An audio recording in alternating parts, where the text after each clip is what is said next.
Welcome, everybody, to the JPDUB podcast. We're back in action once again with episode 10. Alongside the juice this week, as always, is Threat and the motherfucking Savage and Josh, a.k.a. Bruiser motherfucking Bodie. What up, gang? What up?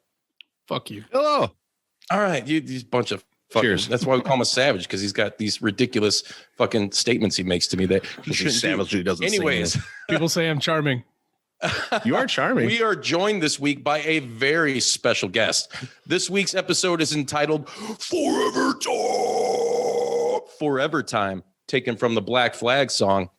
This guy, I give you a quick little backstory. So about a month ago, I believe it was Riot Fest was involved in some other organizations that I'm sorry I can't remember, but they were doing one of a reproduction of this print of a picture that our guest, and we're going to talk a lot about this shit and what he did back in the 80s, but they did a reproduction of this awesome shot from the early 80s of Milo from Ackerman, from the lead singer from the Descendents. And me and my girlfriend are both huge Descendents fans. I got, Milo on my arm. My son is named after Milo. His birthday is on the 13th this week. So happy birthday, dude.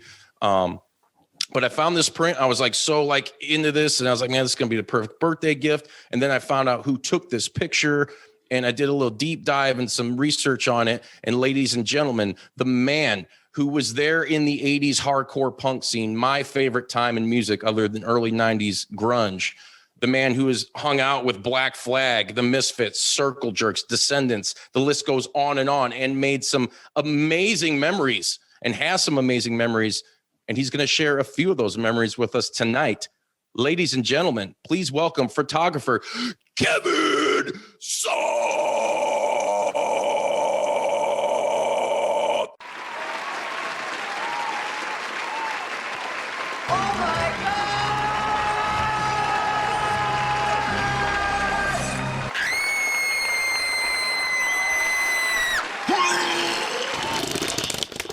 Kevin Salk, how you doing, brother? Solid. Cheers.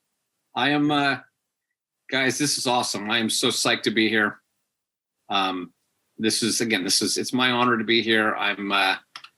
This journey has been something that's been a gift that I could never expected. And I'm going to enjoy every second. Hell yeah. I appreciate that. It's you're kind of getting like the full circle deal now, right? Well, yeah. I mean, the time, just kind of a little back history, I was a angry, alienated handful of Jewish kids living in Manhattan Beach, which is this little idyllic beach town in Southern California.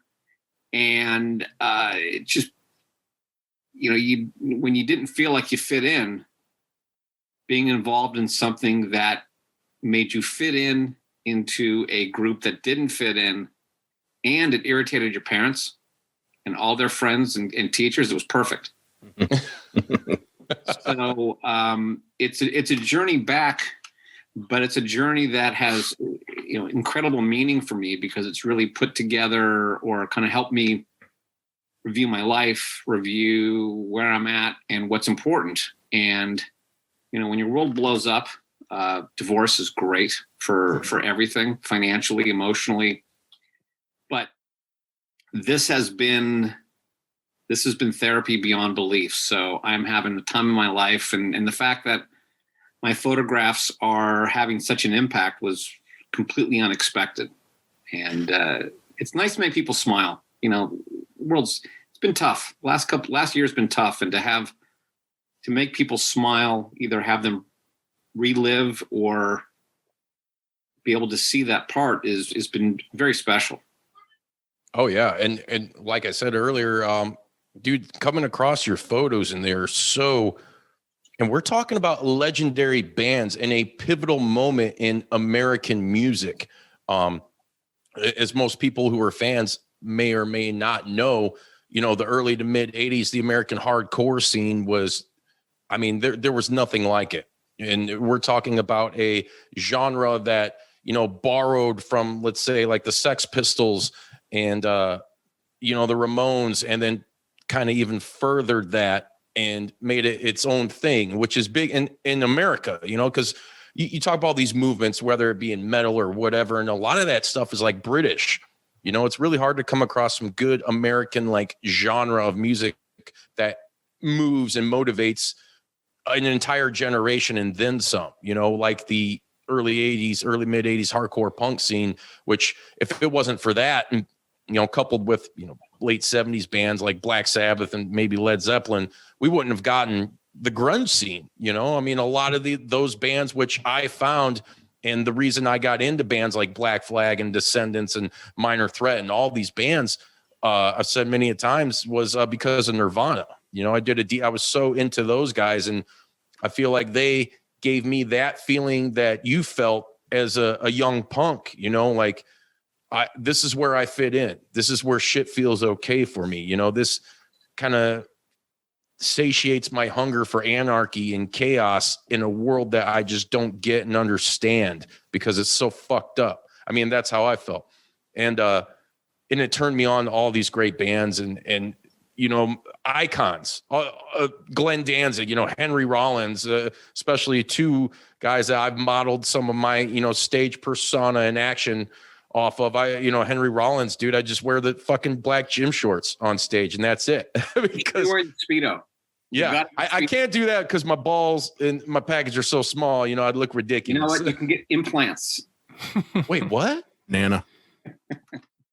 But I think, you know, the thing that was fun, you know, the English punk rock was very motivated by politics. Right. And, you know, it was more of a cultural revolution back there. I mean, it's very interesting. Well, just a side note, my youngest daughter who went to Berkeley, she's now kind of a communist, but we'll have a whole nother conversation. It works for some people. And she's really smart. But, you know, it was, you know, the English, she was talking about doing a report on punk rock. And I said, you know, if you want to go political, you know, the English movement was about jobs. It was about, you know, repression and things like that. And the cool thing about what I found with punk rock here was just fun. I mean, it was Morris chugging copious amounts of Budweiser. It was guys that surfed. It was, you know, I mean, it was very violent. But there was a difference between the scene in Hollywood versus what was in the South Bay and Orange County. We just had fun. You know, we were surfers, and it was just wild music, and it was in your face. And Black Flag, to me, that was kind of they were the identity of punk rock for me, which was just go at it. And, you know, let shit happen. And usually at every single show, shit did happen, but it wasn't political. It was, you know, you have a small group of people that you feel close to. These are friends of mine since kindergarten. And it was fun. And and the music was loud. The music was violent. The music helped soothe. I guess you could say it was kind of it helped soothe the pain of youth. And there wasn't a lot to it. It was just, you know, I mean, I still love the Sex Pistols, but there was something unique. And probably it was because the bands were local. You know, Milo went to my high school. Billy Stevenson went to my high school. They were older than me. I've been friends with Jimmy Lindbergh and Fletcher since junior high school. Fuck yeah. So kind of like, it was like Black Flag, Circle Jerks, Descendants were our bands. These were our homegrown guys. And not to say anything negative about the other bands in Hollywood, but it was just, the violence was fun. And it helped to have big friends who could protect me because I was a skinny little kid. Right. But, you know, there was also part of it was there was a place called Zed Records in Long Beach where my mom would drive me with my allowance and I'd go buy 45s and other EPs, and then you collect flyers, and it was just kind of a place to maybe build an identity. And it's been, oh God, I was 16 and now so it was 40 years of that time that has now, that 40-year span of kind of emptiness has now been re-put into my life that is almost more important than those 40 years, if that makes sense. Yeah, totally. Except for my children, you know, my family, my girlfriend and experiences. But it's almost like that 40 years is almost in a sense kind of a vacuum. Yeah. And it's hard to describe, but it gives you that feeling in your gut of this is who I am. And to me, that's been something that has been it's a gift that I really can't put into words, but I'm going to enjoy every single second. Hell yeah. It's finding that, that time in your life when you even though you were angry, angsty, whatever, teenager, you were still probably, because of that music and that scene and what you were doing, pretty fucking happy. And let's face it, when we get into the adulting life, Sretton doesn't know anything about that. He's just a fucking kid in his own mind. It wears and tears. It takes its toll on you. It really is a test of who you are as a person if you can fucking break through and get through it. And I feel like already from what you're telling me, it's cool that, you're finding something now through the photography and the pictures that you've done and the amount of time that has passed. Let's not,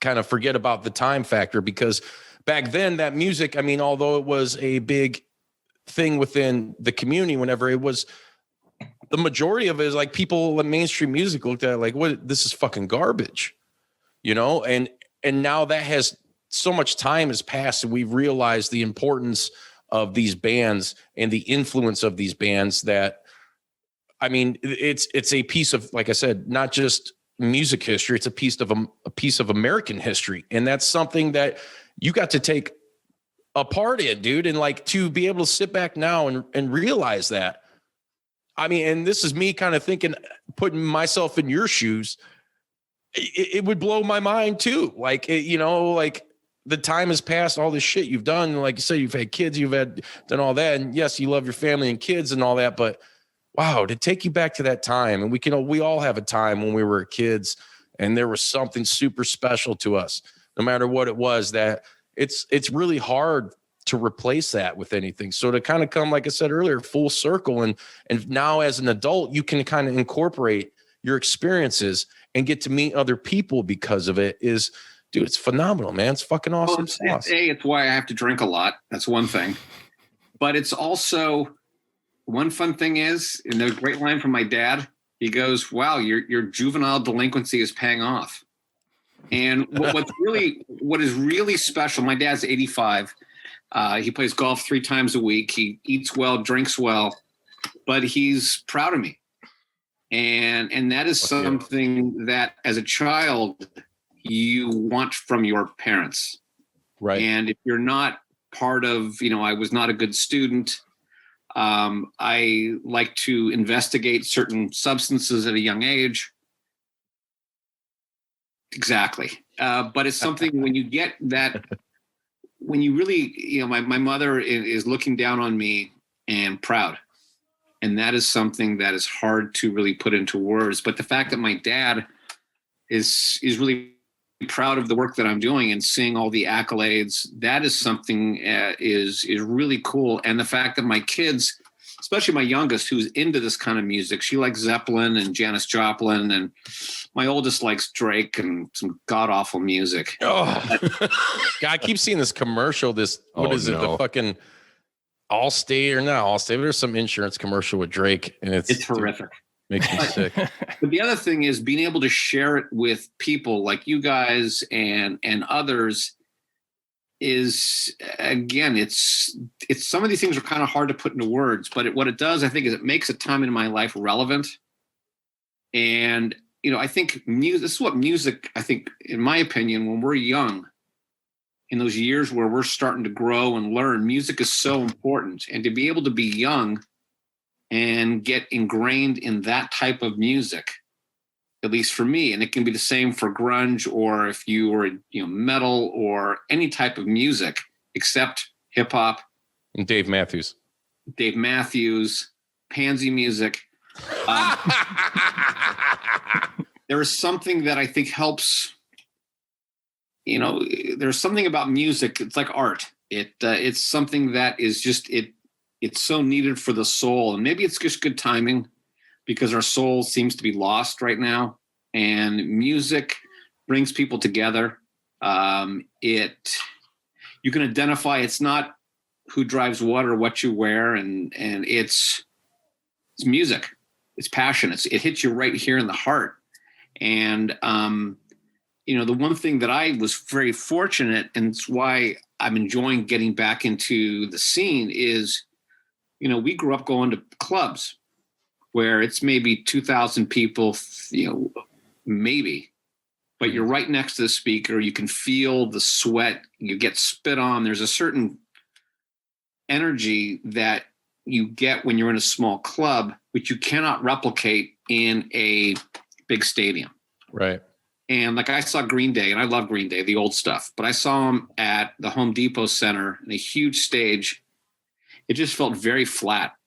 There was no, like, to see Black Flag in a big environment would be just like, Yeah.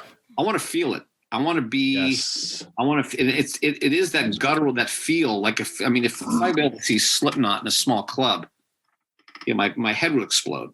But there's something about that I think people, us who are passionate about music, be able to feel that. Mm-hmm. I think is really special.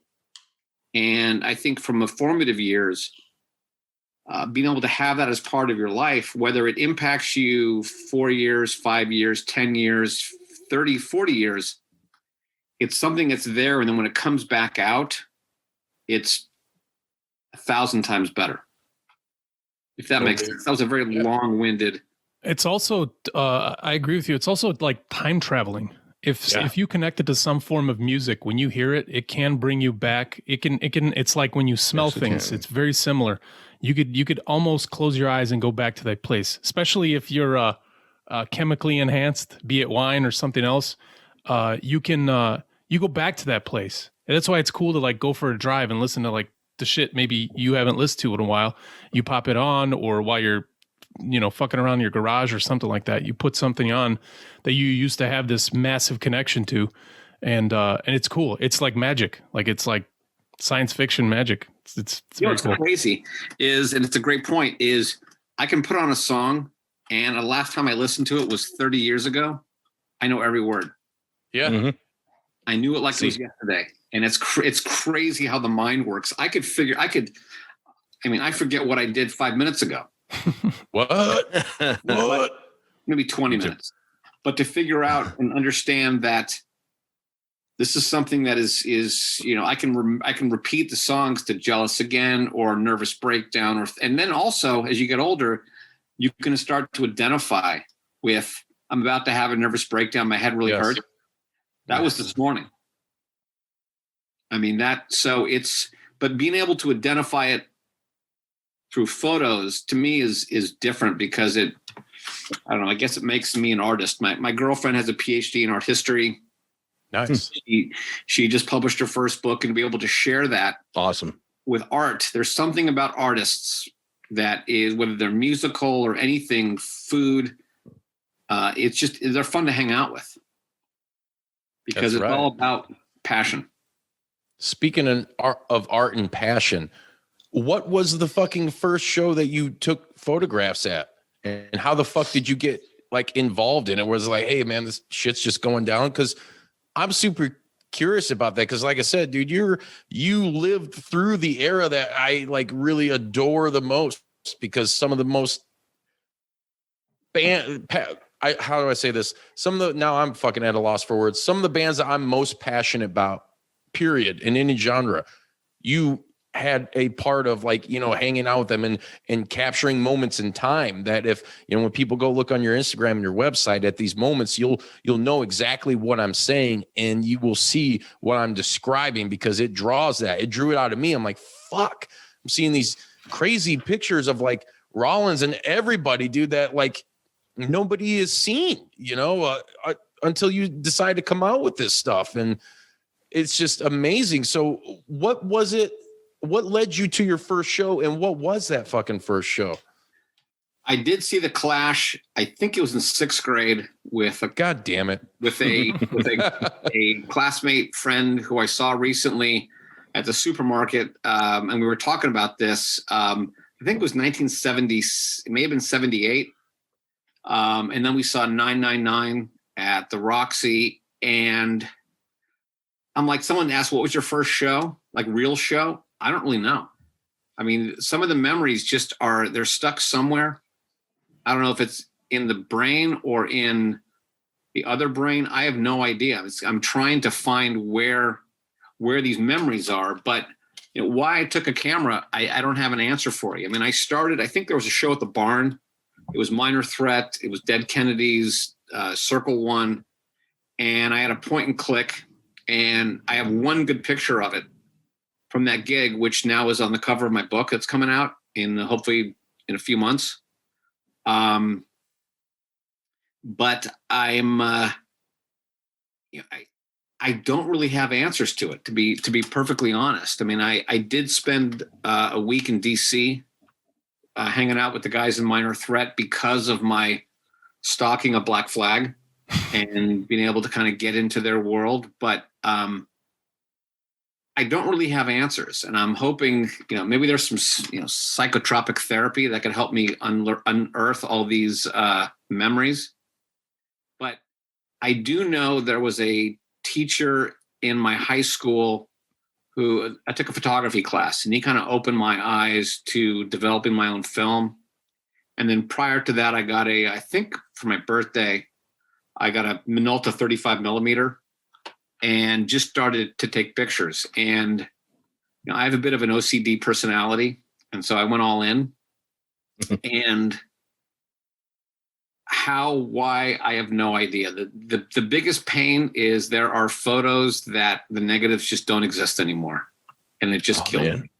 It's the whole I wish, but I'm trying to find these. Maybe again, they need to go into deep therapy to try to find them, but I'm not really sure exactly. But I only took pictures of, I guess, 5 or 6 bands. I mean, the Dead Kennedys was one gig, but it's there's only about 400 pictures in my collection, and that's it. Oh wow! So, I wish I had more. But what I'm doing now is enjoying what I have. And there's just, again, I'm grateful to Fathom Gallery who texted me one day to be specific, July 22nd, 2019 at about 12 o'clock 12 o'clock PM. And they've opened up my world, and I'm forever grateful, but it's very humbling. This is not my day job, and I'm not a fan of being the center of attention, but God damn it, I'm going to leverage this thing because I'm having the time of my life. And that thing is, and sharing it with people is, that's the fun part. Did you know at any point, sorry, Bodie, did you know at any point during the whatever time span it was that those 400 photographs took place that you were known as that guy, or you just kind of took the pictures and then was there a certain timeline? Is it only recently? Cause I'm not super familiar. I'm the Dave Matthews guy. But was there when did you actually realize, hey, this is, I should share this. This is a thing I did. This is special. This is significant. You didn't know at the time, right? No, back then the players, at least from what I knew, Glenn Friedman was the man. He was the guy. He was the professional who he was the gold standard, and then Ed Culver. So those two were the guys that had the iconic pictures, and maybe in some sense I wanted to be like them. And plus also there was the idea of I wanted to have better things than my friends. I always wanted to have more flyers. I wanted to have more 45s, and maybe due to just being insecure and wanting to fit in, it was like, my room used to be plastered with flyers and my pictures that I made Xeroxes of. But it was only, I set up a website to show my stuff, but then I sold a number of Misfits pictures to one guy who's a big time photographer. And then things kind of died. I just got, life got in the way, kids got in the way. My self implosion got in the way. And then because of Fathom, and they reached me on a Wednesday, and that Saturday I had 2 shows in a big art show at their gallery. And there was not enough wine for me to drink that night to get through the anxiety. And then January of 2020, I had my first solo show. So it's happened so fast, but it's kind of hard to describe. So there isn't really, I think now I'm kind of realizing it, that, because of the accolades, which, I don't consider myself a photographer. I was a kid.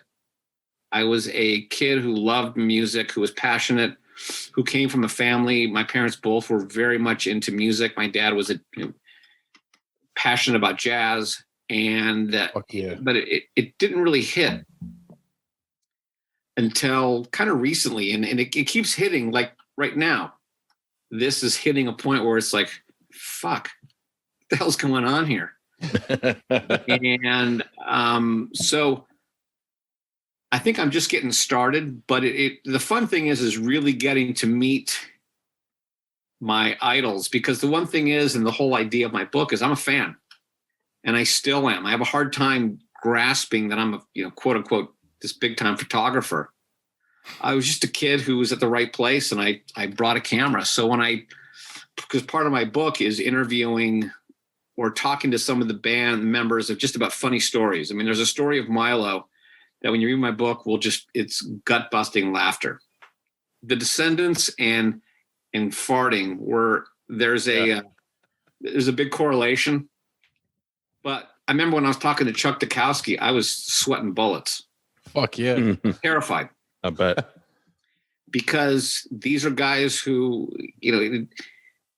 I think what it is no matter what music you have and what age you are, when you go back and meet someone who was so important in your life back when you were a kid, it's so surreal. You're just like, oh my God, can I get can I get your autograph? Yeah. And I think it's probably like that in any world. I mean, you guys meet Mick Thompson, you're like, I'm not worthy. Or I saw Henry. It was cool. The thing is, I'm not sure if you've ever spoken to Ian from Minor Threat, but Mackaye, so articulate, and he remembers everything.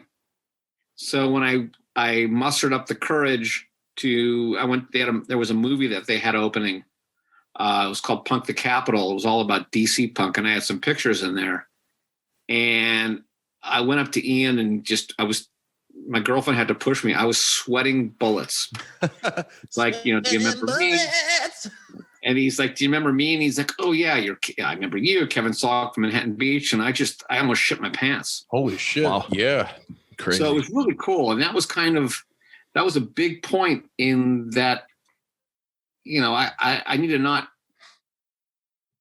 to not walk away from this. I need to go full throttle and really obviously leverage it, because it's fun. And yeah, there's some monetary benefits, but it's more the getting to meet guys like you, getting to meet new people, creating new friendships with something that we have, which is actually very real. There's so much, what kind of car you have in this, that's all bullshit. Yeah. This is passion. This is something that we share, and you can get emotional about it. Same thing with art. And this is art or literature. But I think it's something that the benefits to me of, especially when you have a kid who just says, I loved your music. I love that genre. I wasn't even born yet, but your pictures have brought that world to me, and now I see it. Yeah. Brought them back in time to that. That's exactly the way I feel looking at your pictures. I'm just like putting myself there and like, man, what was it like? And that's, and again, you see, it's like there's so many gigs. I'm like, God, why didn't I go? Or the other thought is, did I go, but I don't remember? Right. Because that's the hard thing. Is there one gig that you can remember that you're like, what the fuck? I remember. Yes. The Misfits played at a club called Bob's Place. Hi, Bob. It's on 61st and Broadway.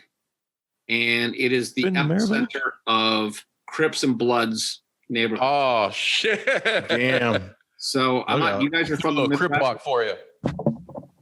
Are you guys are Midwest folks? Yeah. Gary, Chicagoland, Wisconsin. So if you think of the south side of Chicago or southwest side, right,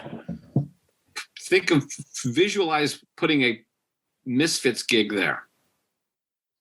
And that was probably the scariest night because you had a mix of gangbangers, Angel Dust, Guns, and the Misfits in South Central Los Angeles. Holy shit. And there is a story that Earl Liberty, who was the bass player, used to be the bass player of the Circle Jerks, and he was a roadie for the for the Misfits, told a very funny story, which is, again, in my book. And I don't mean to be a shill for my book. It's just a very funny story about, okay, guys, there are gangbangers running for their guns. We need to get the fuck out of here.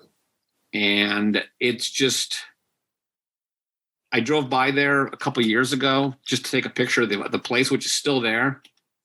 And I'm like, gangbangers, Misfits, something's missing. You. It was just, there was just like, who would in their right mind would put a gig there? So that's one. The other one that really stands out is Black Flag played with DOA. This was in I think 81, and maybe one 81 or 82, but it was they played at the Whiskey, and it was two shows, and we were driving up to do go up to the second show, and we're driving along Sunset Boulevard, and all of a sudden it starts raining beer bottles. Oh shit. So what happened was they usually do two gigs. The one that's like a 7 o'clock and a 10 o'clock. The first show was so violent that they canceled the second show. So if you can visualize hundreds of punks standing, waiting to get in with beers. And back in the day, it was Black Beauties. Ooh, were they stubbies back then too? No, they were black, and I sold them in high school. It was good. It was a good margin business. Black Beauties. Nice. But they, there was a story that Des told. He said he was looking out the window and he saw one kid with a bottle, and it was like in slow motion. He was about to throw it, and he's like, "It's going to go down." And basically 40 plus cop cars showed up on Sunset Boulevard. It made all the news. And the person driving just put his foot on the floor and said, "We got to get the fuck out of here." So there are some definitely memories of, am I going to die tonight? Or am I going to have to sleep in an alley tonight because my wife left? But part of it is just getting back to listening to the music. So you didn't listen to a lot of this shit for a long time then, right? No, after I graduated high school, it was like, I'm off to college. And I went to Arizona State. I drank like Sun Devils. I drank like a pro. I joined a fraternity, and again, it was got into heavy metal. I mean, was fortunate to see Guns N' Roses at a small club, which was very cool. Wow. But it just, punk rock wasn't. I just checked out. And I think a lot of people did in the mid 80s, though. It kind of, they checked out with it in my head. Well, I think things changed. I mean, I look at some of the Black Flag albums, and it's like after Slip It In, I just can't feel it. It just doesn't work for me. It's like when Kira started to play bass. No, if I don't know her, but it's just like, it just doesn't work. Slip It In's my favorite song of that album. Yeah. And maybe there's some good ones. But that's really about it. I don't know. I can't really, again, it's the first time I've really thought about it. Maybe I need to, drink more and do some more introspection. But I think there was a change, maybe 82, where things got different. And then it kind of moved maybe into Seattle and Nirvana. But I don't know. I mean, there was a very finite time where things were really just insane and raw. I mean, it was raw as rock can get. Yeah. I mean, did you go to any Germ shows back in the day? I went to a Darby Crash Band show. Okay. I remember I was talking to my buddy who said we were going to a Germs reunion, and the driver got in a car accident. And I'm like, I think I was probably in the car, but I don't remember. But there was kind of that Black beauties, ladies and gentlemen, black beauties. I missed a little bit of a Germs and early Dez.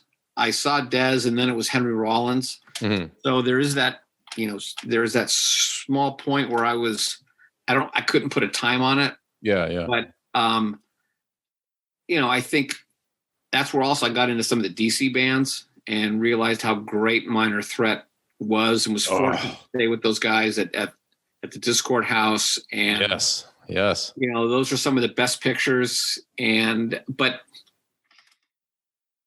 a lot of this, I really can't put in the words. It's just more of a smile and just, again, a lot of the memories are going to start coming up as I do these and I sit down and talk to guys. Okay. Yeah. I remember that. Okay. No. Yeah. I think I was there. I don't really remember. Right. No, but the pictures they do bring back, I'm trying to, through deep therapy, using the pictures to help bring back some memories. Bringing back memories. And also like, there had to have been times. I mean, you were chilling with these guys, right? Were you partying, hanging out with Black Flag and all them? No, because I wasn't a partier. So I mean, I kind of went the straight edge movement. Really?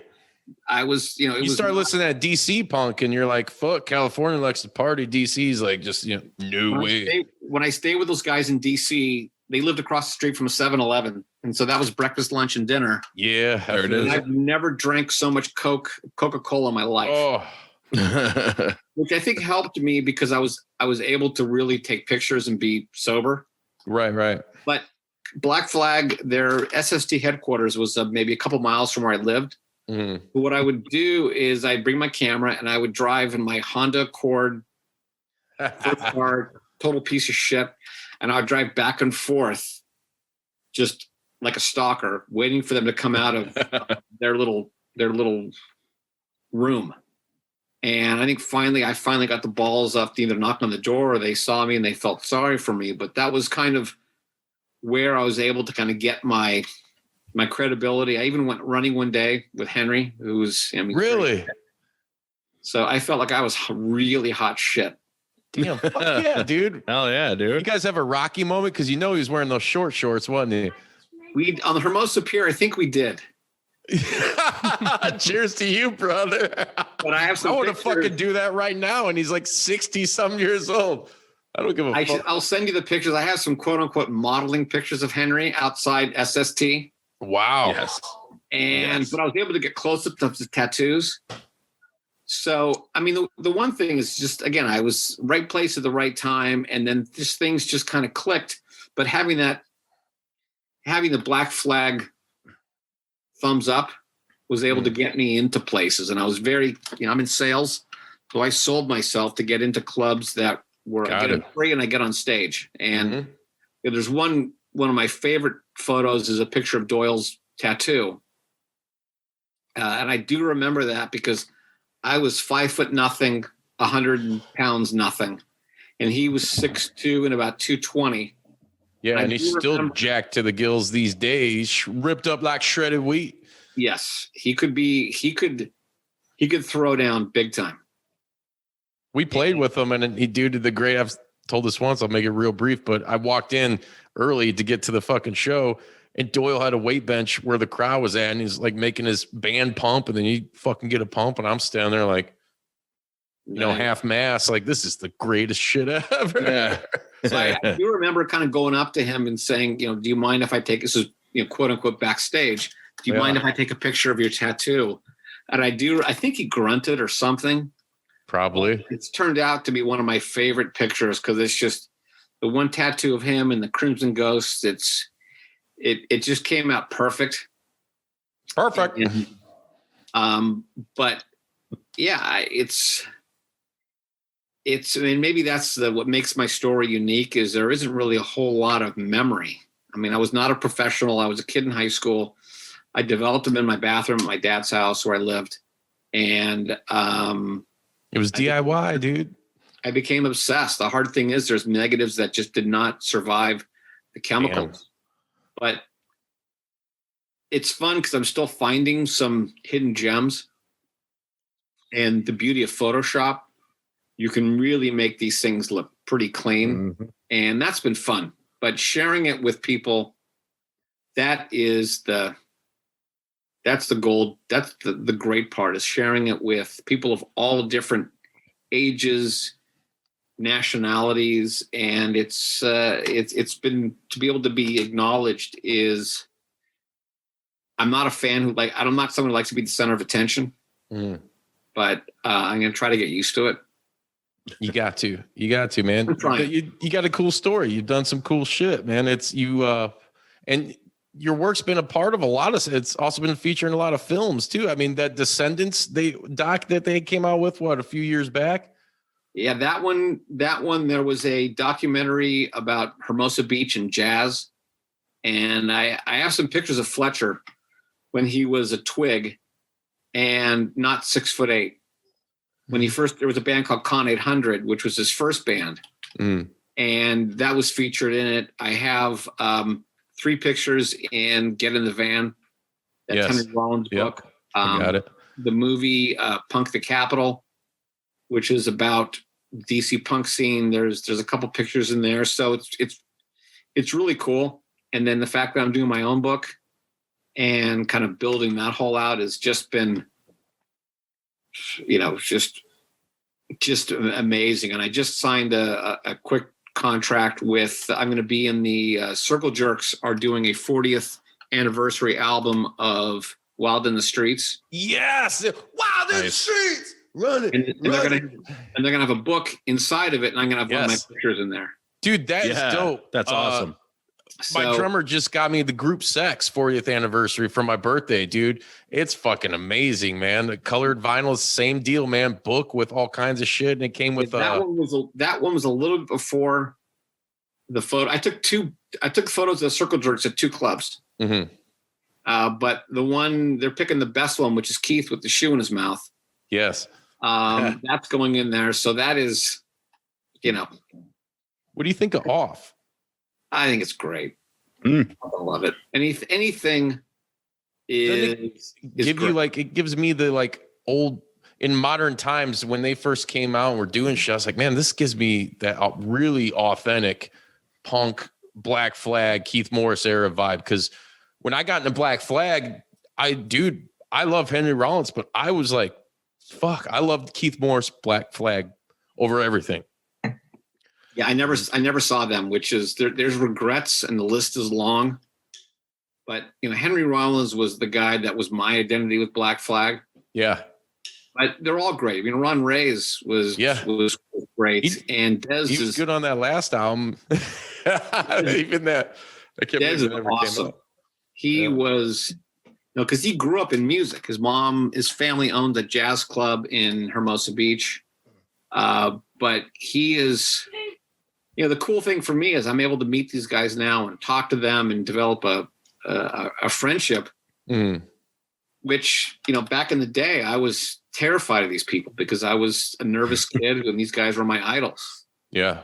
Teen idols. Basically. But, again, I was able to talk to all the guys in Minor Threat, which is really cool for my book. Wow. I'm still working on the Misfits. They're challenging. Yeah, Doyle is not, I tried to get him. So like I said, we play with him and then we were supposed to play with him again. And at the time, me and Sretton had a studio downtown where I'm at in Hobart, Indiana. There's an old movie theater and we were supposed to open for Doyle there. And I hit him up because we had this fucking podcast studio 2 doors down. And I was like, hey man, you want to talk about wrestling? He's like, he texted back, he's like, wrestling sucks. I'm like, well, I shouldn't say it sucks, but like what you like or whatever, but I don't really give a damn about it. But I'm like, you were a part of WCW in the late 90s, dude, when, the fucking Michael Graves era, him and Jerry Only. And I think Dr. Chud came in too, and they were doing the wrestling gig and he was just not about that. And I was like, all right, that's cool. I get it. I put LOL or whatever. And then he's like, well, I was like, could you do a 15, 20 minute, just interview? He's like, yeah, as long as you don't ask any stupid questions and do your homework. Yeah. How much you want to pay them. And that's been, I'm trying to, Glenn Danzig is someone I'm just not, it's like, again, unfortunately, Greg has really alienated himself from the band. And it is what it is. Everyone has their own agendas, but I've been able to reconnect with Milo and with Bill Stevenson. Cool. Well, those are good dudes. I mean, we were talking about guys like not Rollins, but Glenn Danzig. I love the man. I love the Misfits. I want to talk a little bit more about them here in a second. But guy's a dick. He's a fucking dick. He's gonna charge me. Kind of a real asshole. Yeah. Yep. $14 per word. Yeah, and anybody that's a real fan of the man knows that, but you can't deny the music that he's made. I mean, it's fucking great. Those plastic surgery is brutal. Oh, God, dude. That's wrong. Sweating plastique. What was that? Botox coming out of your lips? What are you doing? Yeah. Come on, Danzig. Well, you're saying, some of those guys are douchebags. I always felt like, dudes in the Descendants, from everything that I've watched over the years, interviews were always just like we're doing now. Just some cool fucking dudes like to drink fucking coffee and fucking, jam some shit, dude. Copious amounts of fucking the worst, black, muddiest, shittiest coffee. Oh, the bonus cup. The bonus cup. Yeah. That's also like, if you talk to Ian, Mm-hmm. he is so unique. He's not unique. He's Ian. Yeah. And he's extremely articulate, but he's also his true self. He's not going to bullshit you. He stays in his lane. Yes. And is very accommodating. He's very appreciative, but he's also extremely articulate and a collector of everything. He has kept that Lucky guy's memory bastard. bank is unreal. But even Brian Baker, who he's Bad Religion's a big time. I mean, they're a wise like band. He was nice enough to participate in my book. Lyle, who's now an attorney, wrote a very hilarious piece about watching the van outside. First of all, going to Joe Wiener Schnitzel, and that experience has scarred him for the rest of his life. But talking to Chuck. Talking to Keith's a piece of work. Greg Heston, they've been very gracious in their time. And still for me, again, I'm not going to deny the fact that I'm still a fan who just happened to bring a camera. And when I talk to these guys, it still brings me back to being this 15, 16, 17-year-old kid who looked up to these guys as oh my God, you're my idol.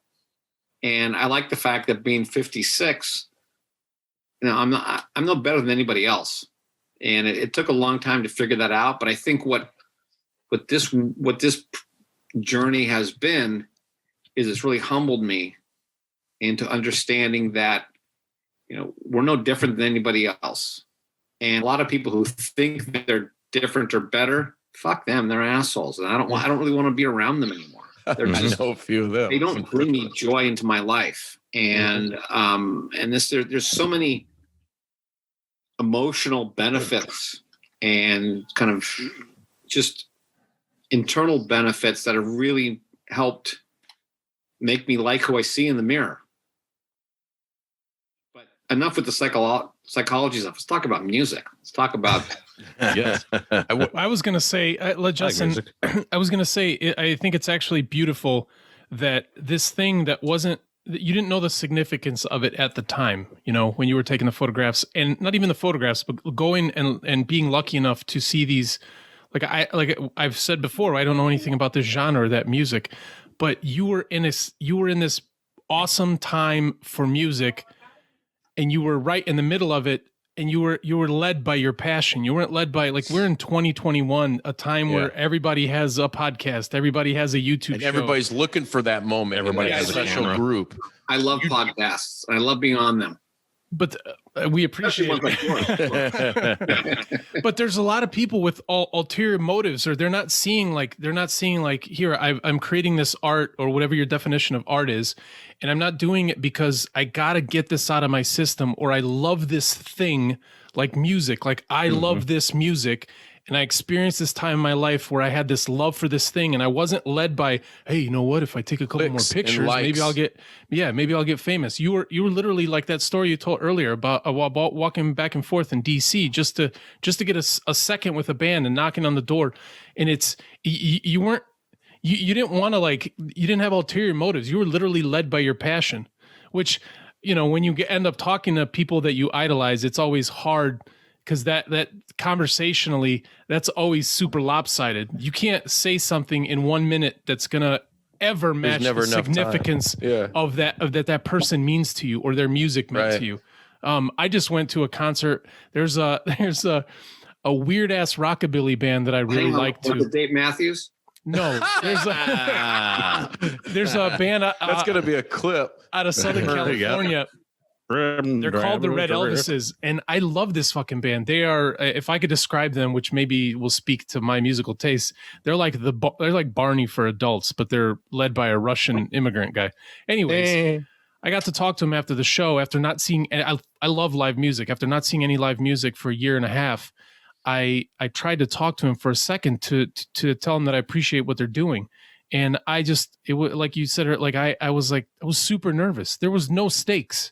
But I was still like, this person had such significance to me, and the moment was so awesome. I like your stories, and I like that all this time has passed. Now you're looking back on it with pure beauty. Like there's no like, oh, and then this guy was a dick to me, or that guy was like, it wasn't. There's no bad shit because you were led by your passion for this music, and you just happen to take badass photographs too.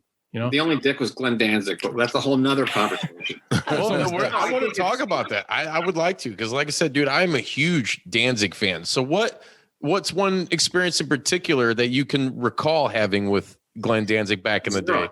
I mean, I never had, the thing is, I never had any interface with the bands except maybe Black Flag, because I was a groupie and a stalker. Yeah. So there wasn't really any interface with them, maybe with Minor Threat, but it was all kind of in my own little circle. Right. And I was too afraid to really try to get there was never an intent to get my work or my stuff, my pictures into quote unquote society. It was just more Cream magazine. Wasn't it back then when Cream the big shit back then? it was my friends. That was never my MO. It was never to make money or this and that. And granted, getting a check here and there or having some of it's great. Yeah. But I never really had the interaction with the bands. It was more or less interaction with my friends to be able to share it. And so how is that now though? Nowadays that now you do have this treasure trove, this chest, if you will, of like just gold pictures of iconic musicians from an iconic moment in time. Now that you are interacting, like it's probably just sum it all up. I'm probably answering for you, but it's got to just be like mind blowing, to now all these years later, like you said. I'll tell you how it is. Yes. That emotion. It really is mind blowing, because you're going back to the people that were maybe quote unquote your idols when you were a kid, and when you were a kid, to help shape part of you. Who you are. You look up to these people more than you look up to Reagan. Well, it was like baseball players. I mean, you're from you look up to a Kirk Gibson. Or someone from your youth who was really important to you, whether it was sports. The Big Hurt, Frank Thomas. Who I went to Auburn. My daughter went to Auburn. So Ricky Henderson. I always like Ricky Henderson. Who didn't? I could steal bases. Yeah. I think what my point is when we were young, we were impressionable by these figureheads.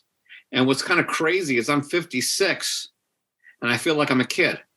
Because I talked to Chuck Bukowski or an Ian Mackaye, and I'm like, oh my God, can I have your autograph? Yeah.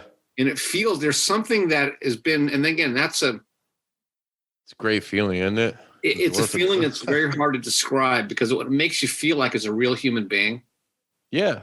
And there's a sense of worth too. Like, knowing that like you were just having fun. You didn't know, but I mean, dude, what you did meant fucking something, But they're also artists. I mean, art is different. I mean, I love now going to art galleries. My girlfriend has. Does Pettibone do anything out there?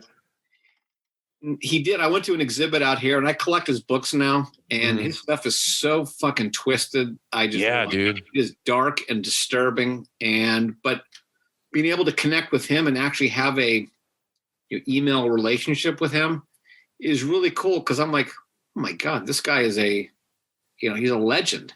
So the great thing is to be able to be older, we're past the youth age, and be able to still have those people who were important back in our youth be important in our older youth, because we can never, I don't want to grow old. Yeah. I'm a cyclist. I want to race my bike, and I want to grow up. I'm a Toys R Us kid. I don't want to grow up. I mean, I like being a kid again. I want to grow up. Now you have your responsibilities, but when with my kids, being able to share these experiences with them, and it's like you talk to an artist, whether they're a musician, like you meet a band that's a kind of a club band. And they're not about, okay, you need to be on the friends list or this and that. It's like being able to see AC/DC in a small club, or be able to see Slipknot or some band in a small club and have that emotional connection. I think that's that, right? That is that's the money shot right there, is that you have that emotional connection with the music because of that smallness of the environment. Intimacy. Exactly. I think is what they call it. You can't get that when you go to a big venue. Yeah. Me and Bodie know that's all we play are these fucking small ass gigs, Like the people who are watching you, what you're doing is you're giving them that emotional gift of intimacy. And that's something that they will be able to remember when they get older. It's like, fuck, we went to this club and we saw these guys and they were just killing it. They were spitting all over me. I could feel the sweat. My ears rang for my entire senior year of high school. Fuck yeah. And dude, it was so loud back then, dude. Black Flag was, I've always heard everything I've read, they were so fucking loud, dude. But do you remember coming back from a club and having your ears ring for the next week? What? Yep. Exactly. Still do. But I think that emotional intimacy is something that we don't have nowadays. You don't. And everything's manufactured nowadays. It's so molested and watered down, and just it's like you say, it lacks the emotion, the originality, the pureness of. That's why rock music is dead essentially now. It's almost like a nostalgia thing now. Like, oh, remember rock and roll? Every kid when I was growing up still wanted to, like, hey man, play a guitar or something. Nowadays, it's like these kids growing up want to fucking get an iMac or a microphone and just rap or whatever. SoundCloud rappers. Which, hey, if you could do it and you're talented, I'm not hating on that, but I'm just saying that the shift musically and culturally has changed so drastically, man. It's mind boggling, like, what happened to kids wanting to fucking just play instruments? Like, we'll bust out some sick ass xylophone shit, blow your mind. There's a great story Keith was talking about. They were touring in Tennessee, and they were in Chattanooga, where the University of Tennessee is. And one gig they played across the street from the university at some, I don't know, it was like a student union. And then some kids said the next day, they're like, hey, I'm having a party at my house. My parents are out of town. Can you guys come over? So they played in their garage while a bunch of kids were skateboarding. And I mean, that is something that I remember of going to gigs around here where it's in someone's backyard, and Con 800 would play, which is the pre-Pennywise. And there was one house party you went to, the house got destroyed. I mean, literally, the whole intent of everyone was destroy this house. Fuck. And I still feel guilty to this day. There is that intimacy, and I think that is something that when you're talking to an artist, whether it's someone who's made music or someone who's created this piece of art or cooking, and they talk about, it's not quantitative, it's not built by a computer, it's built by your emotion and your gut and your soul. That is something that resonates. And that is something that's been it's been so meaningful to me and so helpful for me in my life review. And especially with COVID, being able to, I think, hopefully make me a better person, because I'm no better than anybody else. I put my pants on the same way, and but early '90s, I put them on backwards because I listened to Chris Cross. Yes, you did. I was a little know you did. kid. Yeah, I know you I may know. want that's part you want to delete. Yeah. But there's one thing. That'll make you jump. There's one thing about punk rock music is it's pure, Yeah. and there is, you look at some of the photography. There's one of the guys who was also Drew Carolyn, who was part of Fathom, wrote a book called Matinee, and it's based on the matinee shows at CBGB's, because they would a lot of times they would have two shows. Yeah. Kids show, then their show for people over 21. So what he did is he took pictures of the kids who went to the matinee shows, and it's really cool to see. And I mean, I can babble on forever, but the main thing for me is I'm enjoying this, and it's really helped for me when I look in the mirror. This is someone who actually has been lost for a long time and now has kind of found himself, which sounds really schmaltzy and kind of bringing a tissue. But to me, it's really, really important as who I am as a human being. And to be able to share that brings real, it's hard to describe. It makes me feel like I'm doing something. I don't know. It makes my mom happy. And she didn't take shit from anybody. She was nonconformist. I put her through. I came back from a gig one time at 6 a.m, and she was in the alley holding a newspaper. She thought I was dead. And I'll never forgive myself, ever, for what I put her through. But it's nice to be able to really find out who you really are. As my daughter said, your true, authentic self. And I think people are caught up in, let's have a better car, let's have this, let's have that. That's all bullshit. Yep. Fucking bullshit. And that's the thing, is this music is pure. There's not a lot of effects to it. It's just go and fucking hammer. Real quick, nowadays, Kevin, 5 bands say that, you're talking about this like reinvigoration of like who you are, at this age, this moment in time for you. Say this is something that you want to pursue now, that like looking back, like, hey, I did this shit. This is maybe now you get some credibility, so it could be a little bit easier to do this and maybe make, money off it, whatever. I don't know. Who would be the 5 bands now that you would be like, man, I got to be there for these shows and like capture these moments and have it feel the same for you now as it did back then with like a modern band, say that anybody that still is around jamming? Pennywise. Okay. Number 1. Off, I think, with Keith. Fuck yeah. Pennywise. Okay. That's a good question. I think other ones, it's, whether it's Circle Jerks coming back, it's really the guys who were part of my youth. And, I've known Jimmy since junior high school, and I see what those guys are doing. And it's just, I love what they're doing. I'm not a huge fan, and this may irritate some of your audience. I'm not a huge fan of like No Effects and some of the newer, it just doesn't work for me. Boda's offended. There is something about old school where it's not clean, it's fast, it's fucking loud. And I don't know, I love what Pennywise is doing. Now, granted, I know them, I went to high school with them, but they seem to be really doing it right. I don't know a lot of the new punk rock bands. I'm still, when I go riding on my bike, I'm listening to just Black Flag, The Descendents, Dead Kennedys. Yeah. I mean, it'd be interesting to hear about bands like from your area, the Necros, the Meatmen.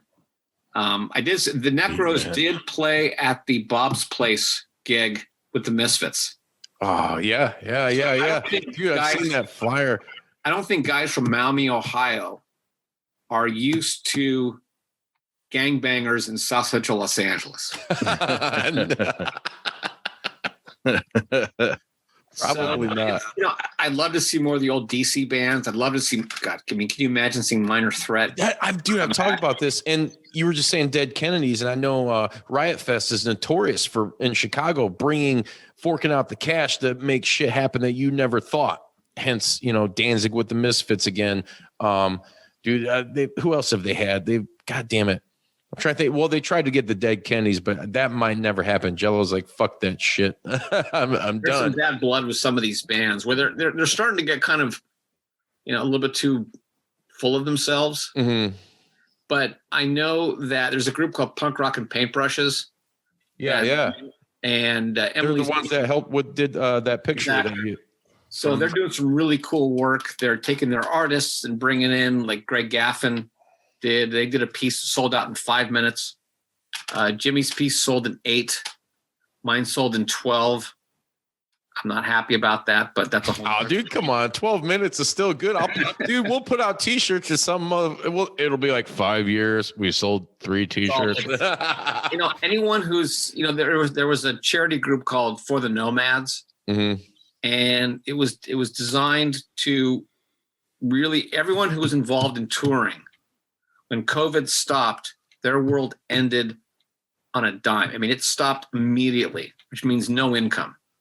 So through Fletcher, there was a guy out of Florida who was a roadie, started a charity where people would donate photos or things, and I donated the Keith picture, and I think in total they raised overall about $300,000 in its entirety to help people who are involved in touring. Because these people are, I mean, they want to feed their families, they got to pay their mortgages, they got to pay their rent. So, I mean, to me, that is where I want to be able to see if I can help. Is like with the Riot Fest Foundation, money went to that because that work stopped immediately. So hopefully I can. That was another selling point for me too. I was like, dude, and it's a charitable fucking purchase. Done. And there's other things. I mean, even when you get into the big levels, I mean, like with the other big metal bands, I mean, shit, Metallica or Slipknot or all the other bands that I love, Iron Maiden. I mean, those tours they stopped.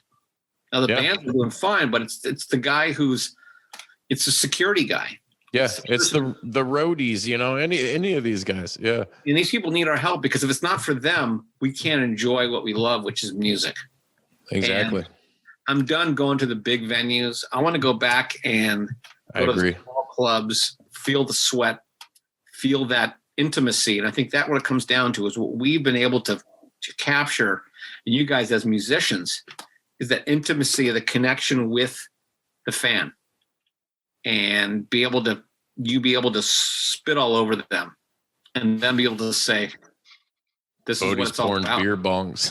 Am all the time. Shooting beer into people's faces. That's a sample right there. Yeah. All the time. All the time. Again, being able to share this with you guys and other people, I never expected this in my entire life. Yeah. You know, I'm still working on my next tattoo process. I mean, they represent each midlife crisis. Mm-hmm. So I've had, I think, 3. So I'm working on the next one, which might be actually a montage of the bands that were important to me, which really are the punk rock bands, because I was fortunate. I saw Aerosmith in 6th grade, and I love Aerosmith, but they don't speak to me like. Right. First 4 albums are killer, though. But these punk rock bands speak to me because I can identify with them. I can feel like I'm part of that. And in the big, you know, it's fun to go backstage and meet the guys in Metallica and things like that, but it's just different. There's something, I don't know, it's hard to describe. And I think you guys, in what you guys do with you bringing music, is a kid comes up to you and it's just like, oh, I love your music and your stuff is great. And now being able to be the 56-year-old kid. And the thing is, if you put 5 and 6 together, it's 11. So it's perfect. But I think that is something that we've lost, and we need to kind of get that back in our world. Is, you know, we need to have our innocence back. Yeah. Mm-hmm. Our hymen's been busted for a long time, and it's bleeding profusely. And music does that. That is one thing that has done that for generations, is is music. And to be able to be part of this is, like I said, I can't even really give you a description, but it makes me feel very full in a happy way. And again, I'm a kid in a candy store. Punk rock candy. Christmas and Hanukkah all over again. There you go. Perfect. Best of both worlds. It really is. It's Festivus for the rest of us forever. Yeah. I love it. That's awesome. So, Kevin, as we wind down here, let people know, this is your time to let people know what you got coming out in the very near future, where they can find you at and maybe purchase current prints or anything like that, or just hit you up and interact with you. Well, the big place is on my Instagram page, which is Kevin Salk Punk Rock Photography. I love that page. That's where I'm posting all my stuff. I'm trying to have fun with it. This week is my favorites list of top pictures. There's been swimming with Henry Rollins, hashtag Speedo. Yeah. Snap. There is, so that's the main place. Fathom is the gallery that represents me and is also going to be the publisher of my book, which is called Punk: Photos from a Fan's Perspective. Yeah. The whole idea there is I was not a professional. I was a kid, and I was fortunate to take pictures. And I hope you can share that experience with me, not from a professional standpoint, as we're on the same page. Be a punk with me. Looking at the picture saying, fuck, what a cool picture. Yeah. So that's coming out. I think we're going to start doing pre-sales fairly soon.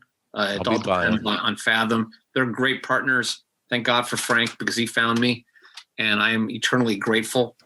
And there's some other things that are coming down the pike. My photos are available on Fathom. Now they're not cheap. They start at $600 and move up to $1,200 because these are museum quality. And this may sound arrogant. We're not Z Gallery. You ain't got to explain yourself to me. Well, I know. You're like, wait a minute. You're charging that. That's too much. Well, that's again. We're get it somewhere else. Oh wait, you can't. But there's also great. I mean, there's other. The cool thing is connecting with the other photographers. We're trying to do a podcast with Allison Braun, who is an amazing photographer, Glenn Friedman, Ed Culver, and do kind of be fun to do kind of a collaborative, kind of a roundtable type. But Instagram is where all the stuff's going to be happening. I have a Facebook page, but Instagram is where you see everything. Shit.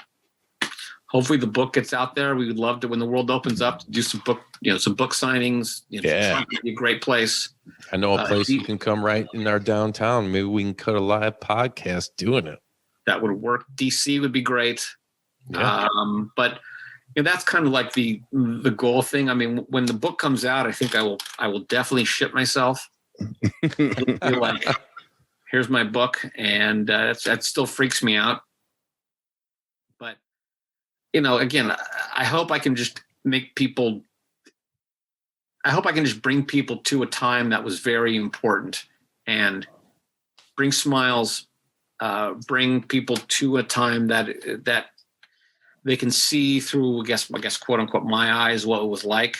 And for those who were in it, to be able to bring back memories that were important to them, especially people going through hard times. I mean, that's the one thing about music is everyone has, people have their demons and this and that. I mean, there was one guy who lived in Hermosa Beach. I lived in Manhattan Beach. He was the scariest human being on the planet. Thank God he was part of our side on the punk rock world. Turned out he spent more time in prison than he did in the real world. In the real world. Ended up, just trouble just followed him. Terrible upbringing. But then a few months ago was hit by a car walking across the street. And I'm like, that really hurt because he didn't choose to have a dad who really wrecked him. And, it hurt because he was someone that he terrified me. But it's like he was no different than me. He just took paths that were paved differently. And I think that's important. I want to if I could help people or whatever, I mean, that sounds kind of whatever.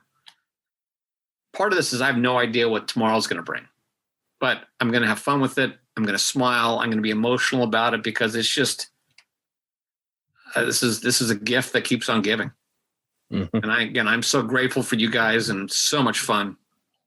I'm going to have to probably drink another bottle of wine when I'm done, just to kind of come off the high. Yeah. Love it. You know, I'm, this is awesome. I'm a kid in a candy store. You should be. Kevin, An old man in the candy store. How's that? Wait a minute. What? Do you have a white van?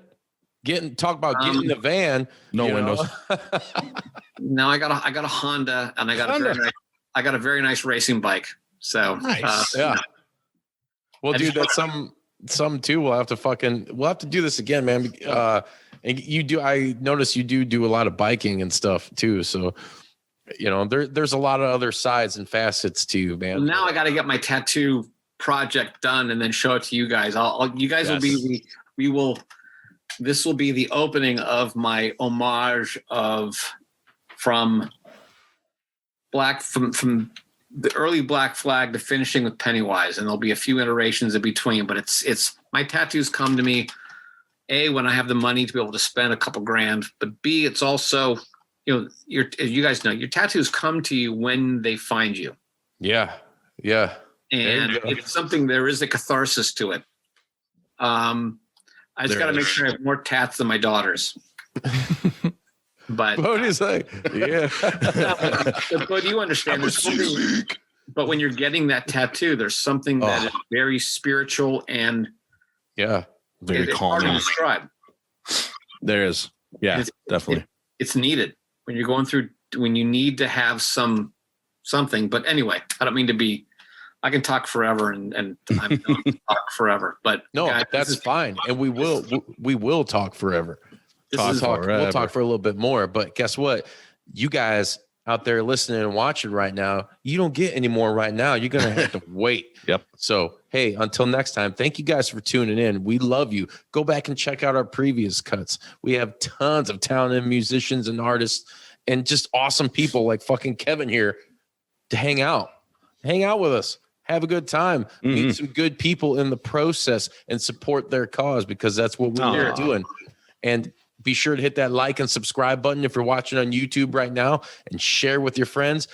Leave some comments for us. If you liked it, if you didn't like it, I don't give a fuck. Just leave some comments, because that's interacting and that's fucking fun.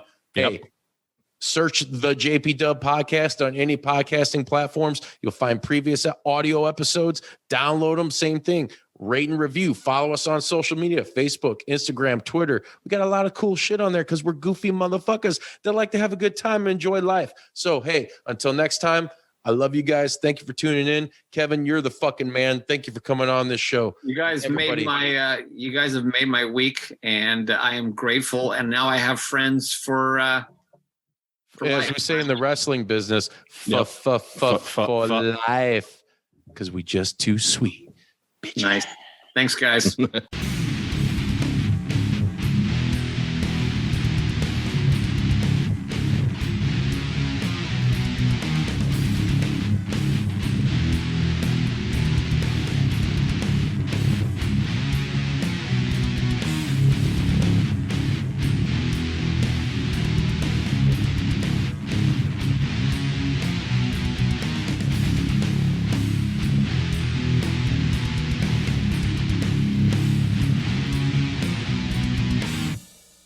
If you like that video, then please hit subscribe and share with all of your friends, and continue to support the JPDUB podcast. We're all over the place on all podcasting platforms for your stimulation.